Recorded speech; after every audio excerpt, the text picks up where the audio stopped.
지금부터 내가 해주는 얘기 들어주겠니? 아멘. 하나님께서 오늘 우리에게 주시는 은혜의 말씀 보시겠습니다. 구약성경 레위기서 19장 1절과 2절 말씀이 되겠습니다.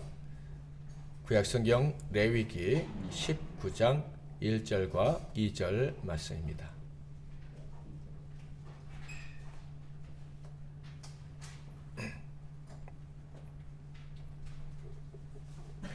우리 같이 한 목소리 읽도록 하겠습니다. 영상을 참조하실 분들은 참조하십시오. 시작. 여호와께서 모세에게 말씀하여 이르시되 너는 이스라엘 자손의 온 회중에게 말하여 이르라. 너희는 거룩하라. 이는 나 여호와 너희 하나님이 거룩함이니라. 아멘.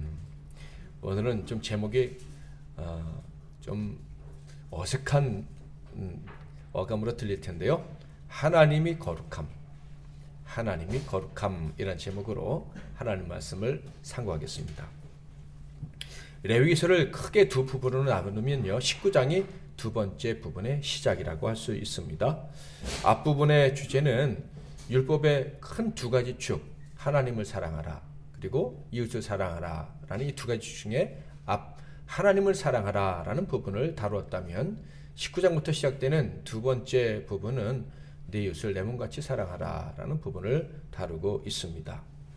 그런 면에서 19장은요, 이웃을 사랑하라 라는 부분에 서론격으로서 아주 위대한 교훈을 가득 담고 있는 위대한 장이다, 이렇게 불려지고 있습니다. 자, 그렇다면 이제부터 시작되는 이 위대한 말씀은 도대체 어떻게 우리가 이웃을 사랑하라 하시는지, 또 우리가 어떻게 이웃을 진심으로 사랑할 수 있는지에 대한 말씀인데, 어떻게 되어 있는지, 그게 어떻게 가능하다고 말씀하시는지를 살펴보도록 하겠습니다. 2절을 보면요, 너는 이스라엘 자손의 온 회중에게 말하여 이르라. 너희는 거룩하라. 이는 나 여호와 너희 하나님이 거룩함이니라. 이 말씀은 이웃을 사랑해야 하는 이유와 그 방법을 명확하게 가르쳐주고 있습니다. 이웃을 사랑해야 되는 이유는요, 우리가 거룩한 삶을 살아야 하기 때문에 그렇습니다. 그러니까 이웃사랑이 거룩이다라고 할 수도 있는 거예요. 하나님의 백성으로 거룩한 백성이 되었는데 이웃을 사랑하지 않는다, 그 사람은 거룩한 사람이 아니다라는 뜻입니다. 여기서 이 거룩이란 말은 구별되었다라는 뜻이죠. 정말로 하나님의 백성이 되었다면 세상과 다른 방식으로 이웃을 대하고, 즉 이웃을 세상과 다른 방식으로 사랑하며 살아가야 된다라는 것입니다. 여기서 이 구별됐다, 이 거룩이다라는 말을 통해서 이웃사랑은 세상과 같은 방법은 될 수가 없다라는 것을 분명히 해야 됩니다. 요즘 세상에서 말하는 사랑은 어떤 것입니까? 우리 제일 쉽게 들을 수 있는 게 다양성을 인정해줘라, 이것이 사랑이다라고 생각을 하고 있습니다. 이 다양성이라는 것은 너도 옳고 나도 옳다, 뭐 이런 거예요. 그러나 성경은요, 분명히 얘기합니다. 포용하라고 가르치고 있지만 죄를 용인해서는 안 된다. 하나님이 옳지 않다고 하는 것까지 다 포용하는 것은 그건 사랑이 아니다라고 분명히 말씀하고 있습니다. 이웃을 우리가 거룩하게 살아야 되기 때문에 이웃을 사랑해야 될 뿐만 아니라, 그렇다면 우리가 어떻게 이웃을 정말 거룩하게 사랑할 수 있을까요? 라는 질문을 할 수 있는데, 그것이 바로 오늘 19장 2절에 나와 있는 하나님이 거룩함, 하나님이 거룩함, 이것 때문에 우리가 이웃을 거룩하게 사랑할 수 있다 하는 겁니다. 자, 옆에 계신 분 한번 보시겠어요? 여러분 진심으로 거룩하게 사랑하실 수 있습니까? 앞뒤에 계신 분도 정말 사랑하십니까? 사랑하실 수 있으시겠습니까? 솔직히 좀 자신이 없어요. 정말 사랑한다는 게 너무 어렵습니다. 그런데 그게 어떻게 가능하냐? 하나님의 거룩함, 이것 때문에 가능하다라는 것을 이 레위기서 19장에서 가르쳐주고 있는 거예요. 자, 하나님의 거룩함, 이게 무슨 뜻인지 살펴봐야겠죠. 2절 말씀을 우리말로 번역할 때는 하나님이 거룩함이니라, 이렇게 되어 있어요. 하나님이 거룩함이니라. 여기서 이니라라는 것은 사실 이다라는 비동사예요. 동사가 들어간 거예요. 우리말은 뭐 이렇게 해도 크게 문제가 없는데, 히브리어 성경에 보면요, 동사가 없어요. 우리말로는 하나님이니라 이렇게 되어 있지만 거룩한 하나님이 거룩함이니라 이렇게 돼 있지만 히브리 성경은 하나님이 거룩함 이렇게 어색하게 딱 끝나버린다라는 거예요. 동사는 움직이는 거, 상태의 변화, 장소의 변화 이런 것들을 의미하는 거 아니겠어요? 그런 품사인데 동사가 없이 명사만 딱 있다면 그거는 움직이지 않는다. 이것을 아주 강하게 강조하는 거예요. 컵이 움직인다, 컵이 날아간다, 뭐 등등의 표현을 한 다음에 컵이 막 여러 가지 상태로 변할 수 있거나 컵이 깨진다. 근데 컵 하면 뭔가 이렇게 좀 정지된 느낌이 들지 않습니까? 하나님의 거룩함 이것은 딱 정지된 느낌, 절대 변하지 않는다라는 것을 강조하는 표현입니다. 그래서 하나님의 거룩함이 동사가 없이 표현된 이유는 하나님은 언제나 거룩한 존재로, 거룩한 상태로, 거룩함이 아주 충만한 상태로 존재하신다. 그래서 하나님이 만약에 움직이시면 거룩함이 움직이는 거예요. 하나님이 깨진다 이런 있을 수 없지만 사실 하나님이 찢어지신 적이 있죠. 예수님 십자가에서. 그러면 거기서도 뭐가 흘러나와요? 거룩함이 흘러나와요. 거룩함. 그러니까 하나님이 계신 곳에는요 거룩함이 있고 거룩함이 흘러나와서 거룩함이 가득 차게 되는 거예요. 그래서 하나님의 거룩함 그것 때문에 하나님과 우리가 가까이 있으면 우리도 이웃을 거룩하게 사랑할 수 있다라는 것을 강조하기 위해서 하나님의 거룩함이라는 말이 명사로 딱 끝났다. 자, 예를 들어 좀 설명을 해볼까요? 거대한 생수통이 있다고 칩시다. 거기에 생수가 공기방울 하나 들어갈 틈이 없이 가득 차 있다고 생각해요. 그러면 꼭지를 틀면 뭐가 튀어나오겠어요? 생수만 나오지 다른 것은 나올 수가 없어요. 생수통이 무한히 크고 그 안에 생수만 가득하다라는 상상을 한번 해볼까요? 뭐 우리 교회가 생수통이라고 치고 여기가 생수가 가득하다 그러면요 그냥 뭐 창문을 열면 생수가 그냥 막 튀어나갈 거예요. 그렇지 않습니까? 하나님이 거룩함이라고 하나님은요 온통 거룩함으로 가득 차신 분인 거예요. 그래서 하나님은 마르지 않는 샘물처럼 그냥 거룩함을 쏟아내 주시는 분이다. 그래서 우리가 그분께 함께 있으면 우리도 거룩하게 사랑하고 살아갈 수 있게 되는 거예요. 자, 그렇지만 본래 사람은 어떻습니까?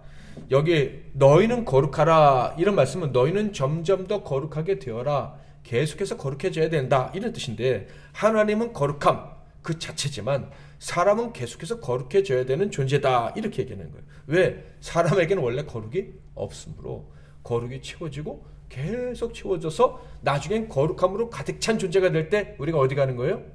천국에 가는 거예요. 그게 성화와 영화의 개념인 거예요. 하나님은요 거룩하라라는 동사를 사용하시므로 너희들은 계속 변해야 돼. 한 번에 거룩하게 되는 게 아니야. 계속 거룩해져야 돼. 이렇게 말씀하고 있는 것입니다. 하나님은 명사, 사람은 동사. 하나님 변화가 필요가 없지만 사람은 계속해서 변화되어야 된다라는 말씀입니다. 만약 사람이 변화되지 않고 뭐 한 번 변화됐다고 생각하고 또 그대로 머물고 뭐 이런 계속된 변화, 즉 계속된 이 거룩한 이 성화의 과정, 거룩하게 되는 과정이 없다면 어떤 일이 벌어질까요? 원래 자기 안에 있는 게 나오게 돼 있죠. 그게 뭡니까? 죄고 악인 거예요. 더러운 것들이 나오게 돼 있어요. 너희는 거룩하라 라는 말씀에 아멘하고 거룩하게 지내려고 계속 노력하지 않으면 어느 순간 나도 모르게 이 추한 것이 우리에게서 확 튀어나와 버리게 되는 거예요. 그래서 잘 가다가 다 망쳐버리고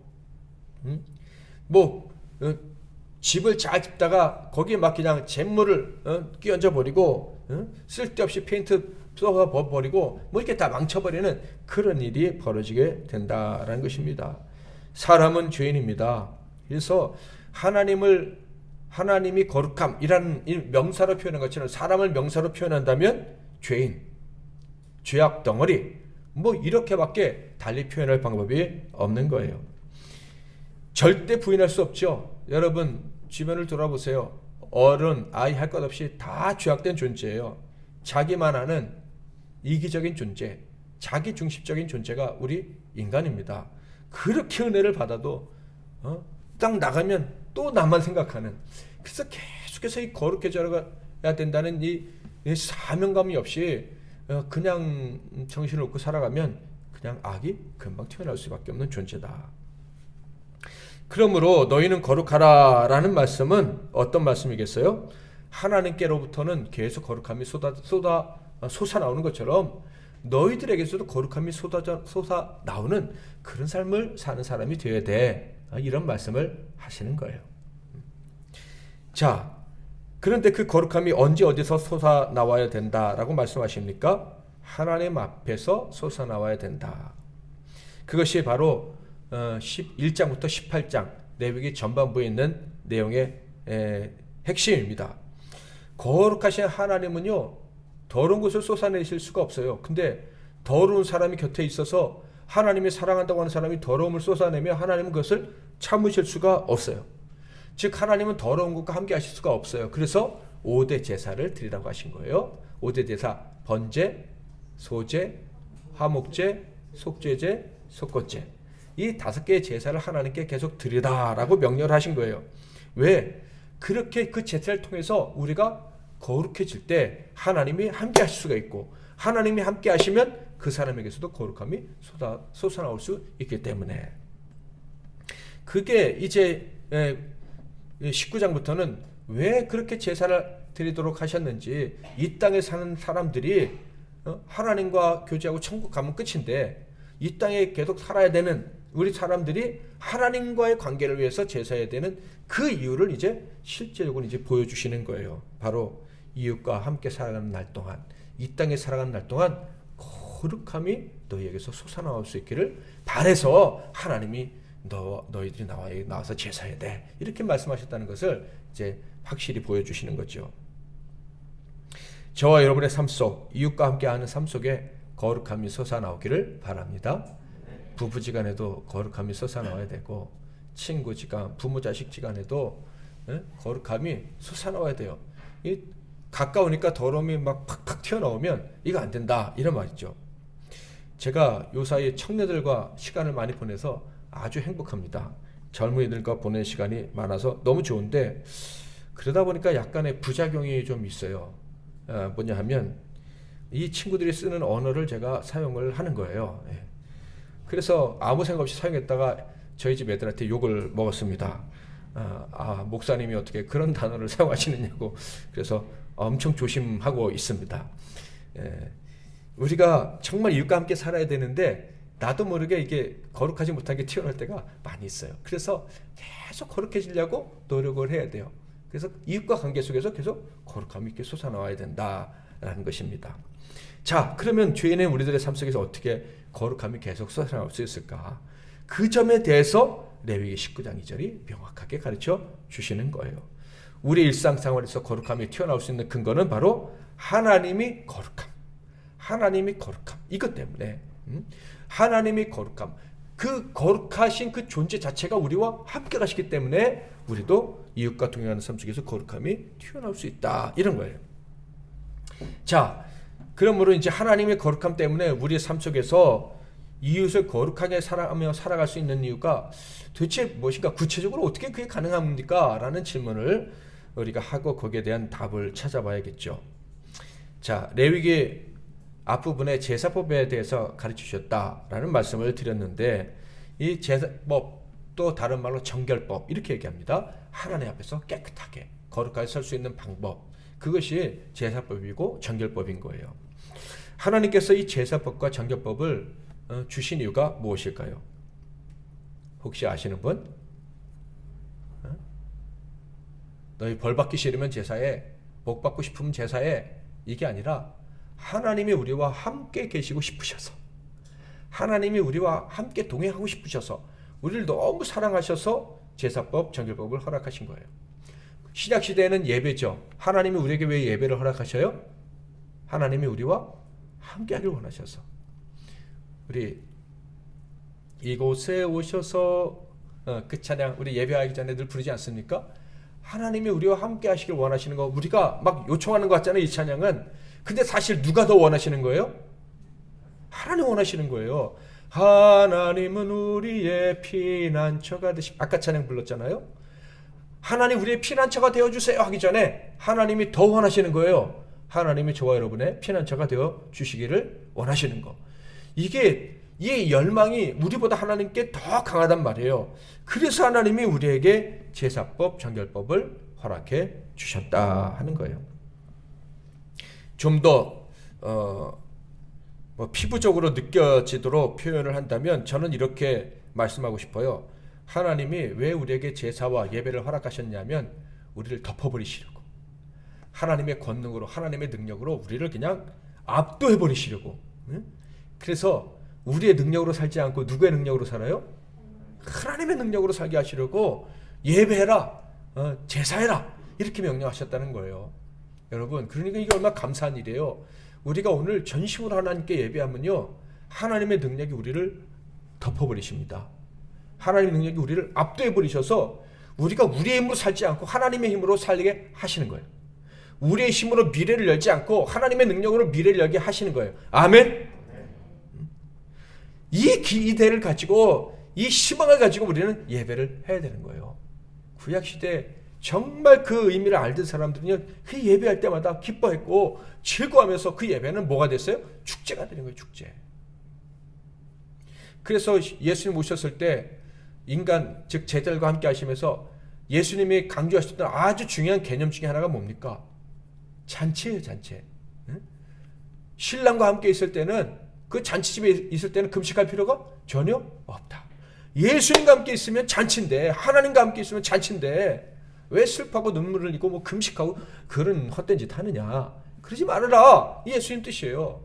오늘 우리가 전심으로 예배했다면 우리의 길이 열릴 줄 믿으시기 바랍니다. 하나님 우리를 기뻐하시고 복되게 인도하시는 거예요. 걱정하지 말고 당당하게 살아가야 되는 거예요. 여러분, 출애굽기를 묵상하지 않았습니까? 출애굽기를 묵상할 때 이스라엘의 특징이 뭐라 그랬어요? 그 이스라엘은 이름에 그 특징이 다 담겨져 있어요. 이스라엘의 뜻은 하나님과 겨루어 이긴 자, 하나님과 씨름해서 이긴 자, 이런 뜻이에요. 이스라엘은요, 강한 자들이라는 것을, 언제나 이길 수 있는 자들이라는 것을 출애굽기서 1장부터 하나님이 분명히 언급하고 계셔요.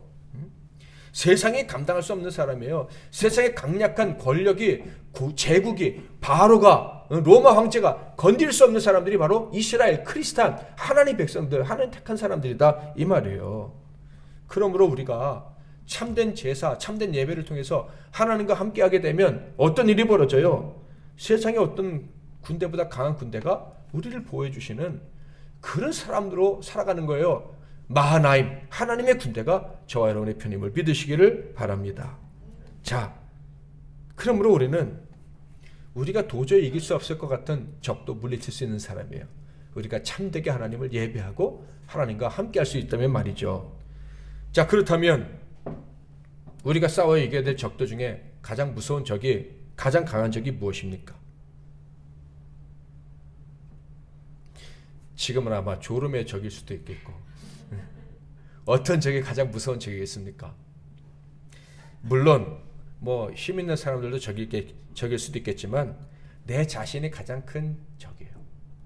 작심삼일 들어보셨죠?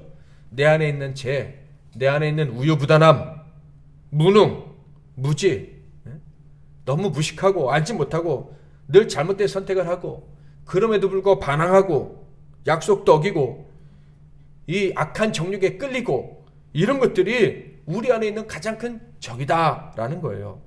그런데 하나님과 함께하면 이 적들을 물리칠 수가 있다라는 거예요. 왜? 하나님이 함께 하시면 하나님의 능력이 우리의 능력이 되어주시기 때문이에요. 하나님의 강한 능력으로 우리를 정복하고 우리를 쳐부수려고 하는 그 적수들을 물리쳐 주시기 때문에 우리가 이길 수 있는 거예요. 자, 그런데 그 하나님, 우리와 함께 하시는 하나님의 그 강한 능력의 핵심이 뭘까요?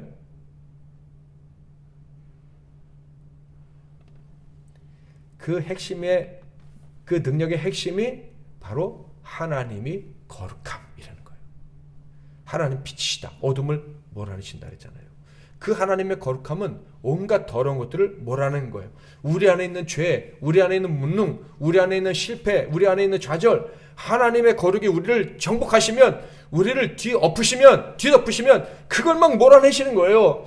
의지력이 약한 것도 몰아내시고 자꾸 사람을 미워하는 것도 몰아내시고 쉽게 낭망하는 것도 몰아내시고 하나님이 우리를 완전히 주덮으시면 그 모든 것들을 몰아내시는 거예요. 사마리아 여인에게 예수님이 가시니 그 여인의 비참하고 그리고 슬펐던 부끄러웠던 과거도 몰아내시고 새로운 삶을 살게 하시잖아요. 하나님의 거룩함이 우리에게 임하시면 모든 어둠을 몰아내서 우리가 세상을 이기고 살아갈 수 있다라는 거예요. 하나님, 우리에게 오셔서 왕이 되시고 통치하시는 그 하나님은요, 언제나 거룩함이 그 안에서 끊임없이 솟아 나오시는 거예요. 그러니 그 하나님과 우리가 진심으로 함께 할 수만 있다면 계속해서 우리 안에 있는 악을, 우리 안에 있는 연약함을, 우리 안에 있는 고통을, 우리 안에 있는 좌절을 막 몰아내시는 그런 기적을 경험하게 되는 거예요. 그러니 우리는 기뻐할 수가 있고 감사할 수가 있고 세상을 두려워하지 않고 살아갈 수가 있는 것입니다. 나아가 하나님이 기뻐하시는 삶, 절대 죄와 섞이지 않는 삶을 점점 더 온전하게 살아갈 수 있게 되는 것이죠. 자, 게다가요, 우리가 예배할 때, 제사할 때 하나님이 우리의 예배, 우리의 제사에 대해서 엄청난 가치를 매기신다라는 것을 우리 성경에서 확인할 수가 있어요. 그것이 레위기 서론에 있어요. 1장 2절 말씀. 그러니까 하나님이 말씀하신다라고 한 다음에 본론이 딱 시작되는 제일 처음에 하신 말씀이 1장 2절이에요. 자, 다 같이 한번 읽어보겠습니다. 시작.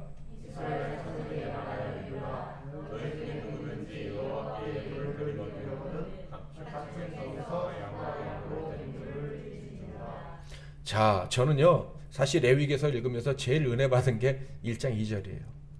자, 3절부터는 번제에 대해서 말씀하십니다. 그러니까 5대 제사가 3절부터 쭉 뒤로 나온단 말이에요. 그런데 이 1장 2절에 보면은 하나님이 뭐라고 말씀하시냐면 여호와께 제사를 드리려거든 하지 않고 여호와께 예물을 드리려거든 이렇게 말씀하신 거예요. 저는 갑자기 이게 좀 헷갈렸어요. 늘 읽던 성경이지만 이번에 갑자기 왜 제사라고 하지 않고 예물이라고 하셨을까? 이게 궁금한 거예요. 그러면서 계속 읽어도 왜 그게 예물이지? 왜 예물이지? 이런 생각을 다시 하게 되었어요. 자, 제사를 드릴 때 예물을 드린다 하면 소와 양, 그 다음에 염소, 비둘기, 그 다음에 곡식 이런 것들을 드리지 않습니까? 그런데 그 제물이라는 것들은 사실은 내 죄를 거기다 위임해가지고 불에 태워서 죽이는 거예요. 그렇지 않습니까? 뭐 예를 들어서 속건제 같은 거는 남에게 피해 입힌 그 죄를 회개하기 위해서 드리는 제사 아닙니까? 응? 그런데 자기가 잘못해가지고 하나님께 용서해달라고 드리는 제사인데 그것을 하나님이 그 제물을 태워 올려드리면 아름다운 여호와께 아름다운 좋은 냄새다, 향기다 이렇게 말씀을 하셨을 뿐만 아니라 그 앞에 1절에서는 그 모든 것들을 2절에서 그 모든 것들을 뭐라고 말씀하셨다고요? 예물이라고 말씀하셨어요. 예물. 그러니까 하나님이 아주 귀하게 받으시는 선물, 혼인 예물 뭐 이렇게 말하지 않습니까? 아주 귀한 선물로 받으신다. 하나님 마음에 아주 흡족한 선물이 된다. 이렇게 얘기를 하시는 거예요. 도대체 왜 하나님은 우리가 죄를 져가지고 제사를 드리는데 우리가 잘못해가지고 하나님 이 잘못한 자가 하나님과 함께하고 싶어서 제사 드립니다 하면서 제물을 바치면서 이 제물이 내 죄를 대신 위에 죽습니다. 사실 이 제물이 죽는 게 원래는 누가 죽는 거예요? 예수님이 죽으시는 걸 상징하는 것 아닙니까? 그런데 예수님이 죽으시는 것 같은 그 제사를 받으시면서 어이구 너희가 나에게 예물을 바쳤다 이렇게 말씀하신다는 거예요. 도대체 왜 하나님은 이런 식으로 말씀하실까? 깊이 생각해보지 않을 수가 없어요. 그런데 그렇게 그 하나님이 왜 이렇게 말씀하셨는지 알아채는 것은 결코 어려운 일은 아니었죠. 그 예물이, 그 제물이, 그 제사가 하나님 마음을 흡족하게 해드리기 때문에 그것을 예물이라고 하시는 거예요. 하나님이 어떤 마음을 흡족하게 해드리는데요? 우리와 함께 하시면서 한없는 사랑을 주시고 싶은 마음. 우리에게 세상을 이길 수 있는 한없는 능력을 주시고 싶은 마음. 우리가 도저히 넘을 수 없을 것 같이 보이는 산을 훌쩍 뛰어넘을 수 있는 능력을 주시고 싶은 그 마음. 죄로 인해서 모든 무능, 좌절, 분열, 고통 이런 것들을 너끈히 이기게 하시고 싶은 마음. 하나님처럼 언제나 거룩하게 살면서 세상과 구별된 존재로 무뚝 서게 해주고 싶은 마음. 이 하나님의 마음을 이 제사가 흡족하게 해드리니까 이 제물을 드리면서 하나님 자를 불쌍하게 여겨주세요. 저는 죄인이에요. 그러나 저는 하나님과 함께하면서 거룩하게 살고 싶어요 하는 그 말씀을 들을 때 하나님이 너무 기쁘셔서 그 제사의 제물을 예물로 받으신다. 향기로운 예물로 받으신다 라고 말씀을 하시는 거예요. 그러니까 우리가 제사를 드릴 때 하나님 입장에서는 정말 도와주고 싶었는데 얘가 깜냥이 안 돼서 마음의 준비가 안 돼서 도와주지 못해서 답답하셨다가 하나님 전 정말 이제 도움을 받고 싶어요. 전 하나님 기뻐하시는 삶을 살고 싶어요. 저 좀 도와주세요 하면 하나님이 정말 좋아가지고 그 제사를 예물로 받으신다는 거예요. 여러분에게 사랑하는 사람이 다 있을 거예요. 누굽니까? 한번 생각해 보세요. 사랑하는 사람들 중에서 정말 도와주고 싶은데 너무 사랑해서 잘 이끌어주고 싶은데 잘해주고 싶은데 준비가 안 돼 있는 사람이 혹시 있습니까? 도와주고 싶어도 이게 받아들일 그릇이 안 되니까 도와주면 오히려 더 방종하게 되고 더 나쁜 길로 갈 것 같아가지고 도와주지 못하는 그런 사랑하는 사람이 있을 수 있어요. 그런 경우는 마음이 너무 아픈 거예요. 도와주고 싶은데 사실 도와줄 수가 없고 도와준다는 거는 그냥 현상 유지? 더 앞으로 나가게 도와주고 싶은데 나가게 도와줄 수 있는 방법이 없을 때 너무 아픈 거예요. 그런데 제사는 예배는 하나님이 우리를 앞으로 나아갈 수 있도록 도울 수 있는 기회를 하나님께 제공해 드리는 거예요. 사랑하는 사람에게 마음껏 사랑을 줄 수 있는 그 기회를 하나님께 드리는 거기 때문에 하나님이 그것을 너무 좋아하시면서 그래 이것이 내가 기뻐하는 향기야. 이것이 너희가 나에게 주는 좋은 예물이야. 이렇게 말씀을 하시는 거예요. 아멘. 그러니까 예배하고 제사하면 하나님이 너무 기뻐하시면서 우리를 확 도와주시는데 그 도와주실 때 최고의 선물이 바로 하나님이 거룩함. 그냥 하나님이 계신 곳에 거룩이 막 솟아나오는 그 엄청난 능력을 우리에게 주신다 하는 거예요. 요한복음 14장 10절 다 같이 한번 읽어보겠습니다. 시작.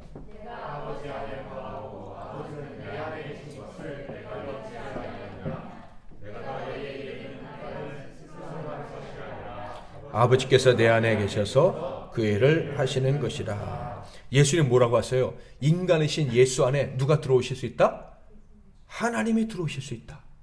그래서 하나님이 오셔서 누구의 일을 하신다? 하나님의 일을 한다. 그 하나님의 일이 뭡니까? 거룩이 퍼져나가. 예수님이 계신 곳에 거룩이 퍼져나가니까 예수님이 계신 곳에는 어둠이 빛이 되고 병자가 고침을 받고 무지하고 미련하고 연약한 자가 지혜로운 자가 되고 그런 기적들이 나타나는. 사도 요한은요, 예수님 안에만 하나님이 들어가시는 게 아니라 우리 안에도 하나님이 오신다 분명히 얘기했어요. 요한일서 4장 4절 같이 읽겠습니다. 시작.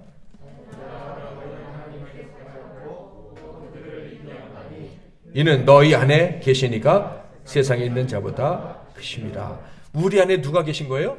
세상보다 큰 하나님이 계시다. 세상에 이 어둠이 감당할 수 없는 거룩함이 우리 안에 계시다. 아멘. 그러니 우리가 이 땅을 살아갈 때 거룩하게 사랑할 수 있으면서 거룩한 능력을 행하면서 살아갈 수가 있는 거예요. 여기서 하나님이 제사를 정말 귀하게 여기시는 예물로 받으신 이유를 좀 더 생각해 보면요. 왜 하나님이 이 제사를 그렇게 귀하게 보이시냐 하면 이 제사에 이미 말씀드린 부분인데 우리 죄의 자복, 용서의 간구 그것이 들어있기 때문이에요. 자, 오늘 제가 예배 드리기 전에 예배 시작하면서 기도할 때 하나님 우리 죄를 용서해달라고 기도를 했잖아요. 여러분이 항상 예배하기 전에는요, 탁 자리에 앉으면 제일 먼저 해야 될 게 따르겠습니다. 하나님, 저를 불쌍히 여겨주세요.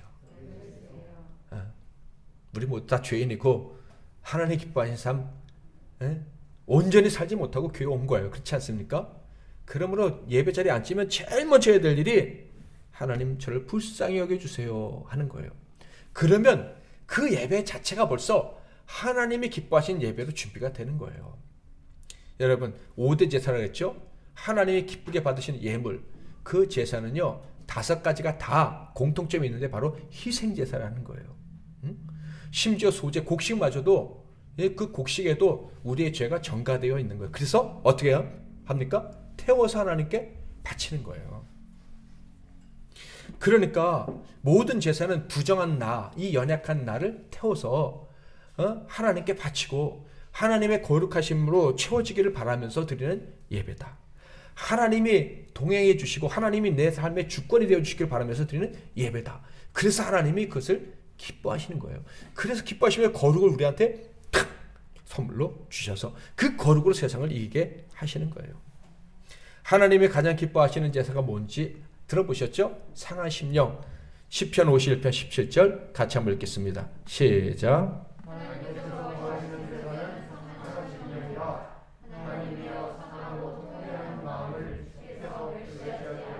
네, 우리가 온전히 사랑하지 못하니까 거룩하게 사랑해야 되는데 거룩하게 살아야 되는데 그 살지 못한 안타까움 때문에 하나님 앞에 나와서 회개하고 이렇게 늘 간절히 예배하면 하나님이 우리를 점점 더 거룩하게 하시고 점점 더 사랑하게 하시고 점점 더 능력 있게 세상을 살아갈 수 있도록 도와주시는 것입니다. 그러므로 우리가 하나님을 향해서 죄악을 회개한다면 하나님은 정말로 기뻐하시고 반드시 용서하시고 거룩한 삶을 살 수 있도록 도와주시는 거예요. 그런데 만약 우리가 이 예배를 늘 계속한다면 거룩한 제사, 참된 예배를 평생 계속 이어간다면요 우리는 당연히 점점 더 거룩해지고 점점 더 사랑하는 사람이 되어질 수 있을 것입니다. 아멘. 자, 우리가 온 마음으로 예배하는 거는요 옆에 있는 분들 위해서도 너무 중요한 거예요. 옆에 계신 분 한번 보세요.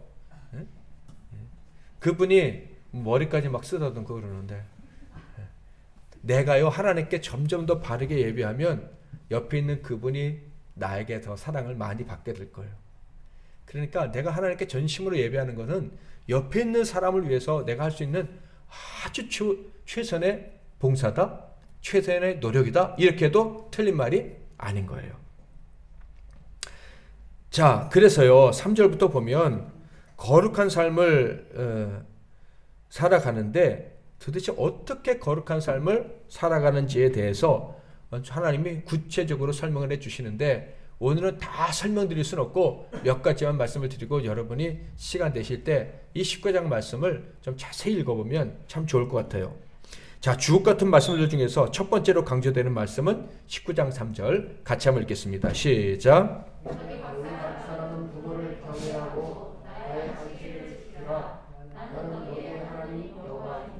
아멘. 자, 이 19장 3절은 너무 놀라운 말씀인데 하나님을 섬기는 것과 부모를 섬기라는 명령이 함께 나와요. 자, 여기서 안식일을 지키라가 오히려 우리말 성경 뒤에 나오는데 안식일을 지키라고 하신 것은요 출애굽한 이스라엘 백성들이 지켜야 될 실천 과제 2가지 중에서 가장 중요한 실천 과제 2가지 중에서 한 가지예요. 다른 한 가지는 뭡니까? 할례. 할례 받는 것과 안식을 지키는 것이 제일 중요하고 이걸 안 지키면 멸망을 당해요. 돌로 쳐서 죽임을 당해요. 그러니까 이건 엄청나게 중요한 계명인데 이 계명을 부모를 공경해라 라는 말씀과 함께 놓고 있어요. 이 할례와 안식일이 왜 중요하냐면 그것이 하나님 아버지, 아빠 하나님이 우리와 함께 하신다는 징표가 되기 때문에 그래요. 그러니까 할례를 받지 않고 안식일을 지키지 않으면 하나님 우리 아버지가 아니야 라는 것과 똑같기 때문에 그 하나님의 공동체에서 버림받고 쫓겨나게 되는 거예요. 그게 엄청나게 중요한 건데 그것이 부모를 공경하라와 같이 있다. 왜 하나님이 이런 말씀을 하셨습니까? 첫 번째로 아주 쉽게 말씀드리면 참되게 예배하는 사람은 부모를 공경할 수 있다. 참되게 예배하는 사람이 부모를 거룩하게 사랑할 수 있다. 이것을 알려주시기 위함입니다. 자, 그러면 부모님만 공경하라고 우리가 예배하는 것입니까? 천만의 말씀. 자, 29절 30절을 같이 한번 읽겠습니다. 시작.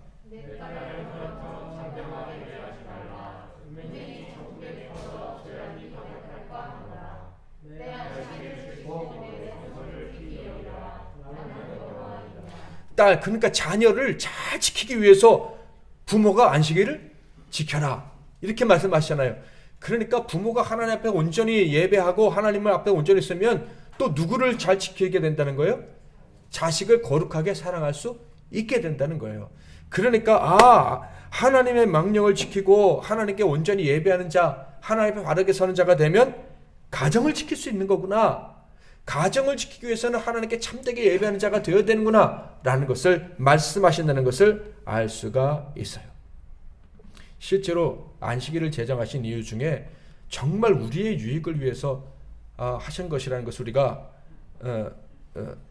이유가 가장 크다는 걸 알아야 되는데, 모든 법은 사실 하나님의 만족을 위해서가 아니라 우리의 유익을 위해서 하나님 주신 거거든요. 안식일을 지킨 것 역시 그렇습니다. 안식일에 하나님 앞에 나와서 예배하라고 안식일을 주신 것이기도 하지만 사랑하는 가족들과 함께 하라고 안식일을 주신 거예요. 그러니까 오늘 레위기 19장에 분명히 나오잖아요. 딸을 지키고 부모를 지키고. 안식일에 하나님과 함께하는 것처럼 가족과 함께하는 그런 사람이 되기를 하나님 원하시는 거예요. 만약에 안식일에 쉬지도 않고 일해서 가족도 멀리하게 되고 하나님과 멀리하게 되면 어떻게 됩니까? 탐욕의 노예가 되고요. 그런 사람은 자기 가정도 파괴할 뿐만 아니라 남의 가정도 파괴하게 되는 거예요. 그래서 일 중심적인 쥐레도 막 일하는 사람들 보면요, 남의 가정이 어떻게 되는지 뭐 말든지 그냥 사람을 끌어내다 일 싣고 부려먹고 이런 경우가 허다하다는 것을 알 수가 있어요. 하나님이 허락하신 경제활동의 터전 너무 귀한 거죠. 그런데 하나님의 법을 준수하지 않는다면, 거룩하게 하나님을 사랑하고 거룩하게 가족을 사랑하지 않는다면 그것이 타락하게 되고 마는 거예요. 자, 이제 5절부터는요, 화목제와 이웃을 향한 구제가 또 함께 설명이 되고 있어요. 이 화목제는 아시다시피 하나님과 화목할 뿐만 아니라 교우들과 이웃들과 화목하기 위해서 그냥 여러 가지 이유로 드리는 제사라 그랬죠. 솔로몬이 1000번제를 왜 드렸습니까? 하나님께 정성을 바치기 위해서 드리기도 했지만 5000번의 제사를 드릴 동안 그 고기 대부분은 제사장과 백성들이 나눠 먹는 거예요. 그러니까 5000마리를 드릴 동안 백성들이 고기를 엄청 많이 먹었겠죠. 아주 즐겁고 행복했을 거예요. 화목제는 그런 거예요. 이웃과 함께 나누기 위해서 하나님께 드리는 거예요. 이 거룩한 제사를 우리에게 드리라고 하셨다는 것은 우리는 언제나 이웃을 생각해야 된다라는 말씀인 거예요. 그래서 5절부터 나오는 말씀을 보면 가난한 자를 위해서 곡식을 거둘 때 뭘 남겨두라? 농가 밭에 이삭을 남겨두라. 오늘날 컴바인으로 싹 걷어봤기 때문에 뭐 남기지 못하겠지만 다른 방식으로 이웃을 도와줘야 된다. 이것이 성경에 있는 말씀이고요. 또 가난한 자뿐만 아니라 외국인을 위해서 포도나무 열매를 다 따지 말아라. 여러분, 이스라엘 사람 하면 뭐가 생각납니까? 시온주의, 유대인 우월주의. 그래서 다른 이방인은 메시아는 그런 민족이다라고 생각이 드실 텐데, 원래 이스라엘 민족은 그런 민족이 되어서는 안 되는 거예요. 원래부터 이스라엘 사람들은요, 하나님의 계명에 따르면 이방인도 잘 먹고 살 수 있도록 도와줘야 되고, 신앙인의 세계로 들어와야 되고, 참정권도 그들에게 부여해야 되고, 모든 권리를 똑같이 줘야 되는 게 그게 하나님의 법, 율법에 있는 거예요. 그런데 유대인들이 그것을 바꿔버리고 자기들 멋대로 해서 유대인들이 그렇게 배타적인 민족으로 보이는 것이지, 원래 성경의 법은 그렇지 않다는 거. 이어서 도둑질을 하지 말고, 남을 착취하지 말고, 제때에 품삯을 주고, 품꾼이 배가 고픈 채 잠자리에 들지 않도록 해야 되고, 또한 장애인들을 멸시하지 말고 장애인들 앞에 장애물을 두는 악을 제거하고. 우리 청년 하나가 장애인을 위해서 일하려고 하는데 요번에 카페를 다 돌아다 보니까 장애인들이 들어갈 수 있는 카페가 없대요. 이 화성행궁 주변에 다 턱이 있어가지고. 그게 악인 거예요. 그게 장애인들이 들어갈 수 없는 턱들. 이런 것들은 하나님이 만들어서는 안 된다. 그 벌 받는 것이다. 예배하는 사람이 그렇게 해서는 안 돼 라고 성경이 가르쳐주고 있는 거예요. 그리고 바르게 재판을 해야 되고. 그러니까 하나님과 화목한 자라면 이웃과 화목하기 위해서 어떻게 살아야 되는지 이 레위기 19장에 너무 구체적으로 자세하게 가르쳐주고 있는 거예요. 그러니 얼마나 대단한 하나님이십니까? 여러분 반드시 한번 연구를 해보세요. 이렇게 살아야 되는구나. 이것이 하나님의 법이다. 그것이 19장의 결론 37절. 자, 다 같이 시작. 너희는 내 모든 규례와 내 모든 법도를 지켜 행하라. 나는 여호와이니라. 이 규례와 법도는 다른 게 아니죠. 하나님을 참되게 예배하여서 하나님과 거룩한 관계가 되면 너희는 이웃과 거룩한 관계를 맺고 살아갈 수 있고 그렇게 해야 된다라는 것입니다. 우리는 이런 찬양을 알고 있어요. 세상 모두 사랑 없어 냉랭함을 아느냐. 이런 찬양. 여러분 그런데요. 이 세상이 사랑이 없는 냉랭한 곳으로 만드는 자가 누굽니까? 목사님이에요. 네? 사랑이 없는 냉랭한 곳을 만드는 사람이 도대체 누굽니까? 나의 사랑을 필요로 하는 사람에게 내가 냉랭하게 대한 적은 없습니까?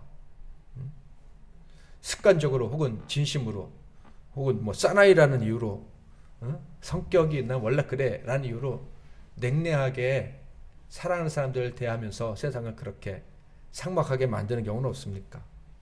혹은 반대로 나는 정말 따뜻한 가정, 따뜻한 인간관계를 만들고 싶은데 내가 정말 가까이 하고 사랑하는 사람이 나를 냉랭하게 대해서 마음에 늘 상처가 되는 그런 분은 혹시 없습니까? 우리 많은 사람들이 사실 이런 상황에 처해 있는데 그런데 우리가 어떻게 그 사람들을 진심으로 사랑하면서 따뜻한 세상을 만들 수 있을까?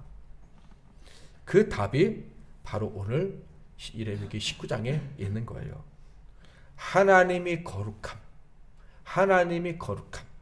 그것이 우리와 함께하며 우리가 하나님께 온전히 예배함으로 하나님이 가지고 계신 그 거룩함이 우리를 완전히 압도하게 되면 우리가 성령 충만이라고 말하죠.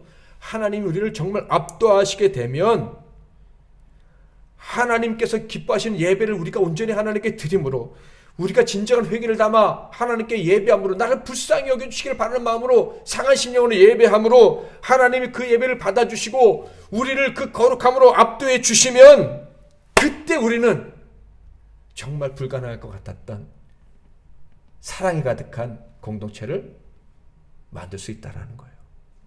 사랑이 넘치는 가정을 만들 수가 있고 사랑이 넘치는 교회, 사랑이 넘치는 이웃과의 관계를 만들 수 있다는 거예요. 나아가 저와 여러분이 온전히 하나님을 예배한다면 이 세상, 이 대한민국을, 이 세계를 따뜻한 세상으로 만들 수 있으리라 믿습니다. 그렇게 되어야 될 거예요. 여러분의 예배, 저의 예배는 어떠한지 오늘 질문할 수 있으면 좋겠습니다. 하나님이 기뻐 받으실 만한 예물이 되는 예배인가? 상한 심령으로 드리는 진정한 예배인가? 많은 사람이 열심히 신앙생활하고 일도 열심히 하고 다 하는데 여전히 삶은 삭막하고 춥고 고통이 가득한 삶을 살아갈 수도 있습니다. 거룩하게 능력 있게 사랑하면서 살지 못할 수가 있어요.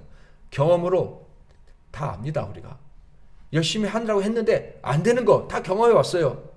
왜 그렇습니까? 많은 분들이 제가 원래 의지력이 약해서 제가 사람을 마음을 읽는 그런 눈이 별로 없어서 제가 태어나기를 원래 좀 너무 이기적으로 태어나서 혹은 다른 사람들이 문제가 많아서 그렇게 안 되는 것 같아요. 이렇게 핑계를 댈 수 있을 거예요. 그런데 오늘 말씀은 우리에게 분명히 말씀해 주십니다. 문제 해결책은 다른 게 아니라 참된 예배라는 거. 하나님께 참되게 예배할 수만 있다면, 상한 심령으로 회개하는 마음으로 예배할 수만 있다면, 그래서 하나님의 거룩함, 하나님이 거룩함, 그것이 우리를 완전히 뒤덮으시기를 바라면서 예배할 수 있다면 우리가 참으로 사랑하면서 살아가는 능력자가 됐다라는 것입니다. 그러므로 우리는 오늘 말씀을 통해서 희망을 가져야 됩니다. 우리는 사랑할 수 있어요. 따뜻하게 만들 수가 있어요. 거룩한 그런 삶을 살아갈 수가 있어요. 세상에 속한 이 죄에 억눌리지도 않고 늘 무너졌던 그 삶에서, 실패했던 그 삶에서 완전히 벗어나서 우리는 정말로 사랑하고 남들에게 유익을 끼치는 인생이 될 수가 있어요. 어떻게? 참되게 진실되게 예배하기만 하면. 코로나 시국 모이는 예배 시간 현저히 줄었고 주일에 한 번 모이기도 쉽지가 않습니다. 그렇다고 참된 예배가 불가능한 것은 절대 아니죠. 사마리아 여인에게 성전은 너무 멀리 있었어요. 그 여인이 말합니다. 이스라엘 유대인들은요, 저 예루살렘에서만 예배 드려야 된다고 합니다. 그런데 저는 거기까지 갈 수가 없어요. 이렇게 말했어요. 그런데 예수님이 그녀에게 말씀하셨습니다. 너 영과 진리로 예배할 수 있어. 참된 예배 지금 할 수 있어. 하나님이 지금 여기서 예배하는 자를 찾고 계셔. 어떻게 해요? 자기 죄를 진심으로 자복하고 저 같은 자가 은혜 받을 수 있습니까? 라고 예배하는 그 순간 그 여인은 거기서 예배했고, 그것이 예배의 장소가 됐고, 그 여인의 삶에 거룩이 쳐들어와서 모든 부정함이 몰려나갔다. 성공한 인생이 되었다라는 것입니다. 우리가 참된 예배를 하나님께 우리를 드릴 수만 있다면, 하나님이 거룩함 이렇게 존재하신 것처럼 우리도 점점 거룩하게 되어지다가 박세진이 거룩함, 저와 여러분이 거룩함, 이런 명사로 딱 바뀌어버리고, 그리고 결국은 천국에 영광스럽게 들어가게 될 줄 믿습니다. 저와 여러분, 올 한 해 깨끗한 그릇이 되자라는 주제로 달려가는데, 하나님께 힘을 다해서 우리가 예배함으로 어느 순간 거룩함이 우리를 압도했다 하는 것을 우리 자신과 이웃들이 깨닫는 그런 복을 올 한 해 확실히 경험할 수 있기를 주님의 이름으로 축복합니다. 너는 이스라엘 자손의 온 회중에게 말하여 이르라. 너희는 거룩하라. 이는 나 여호와 너희 하나님이 거룩함이니라. 아멘.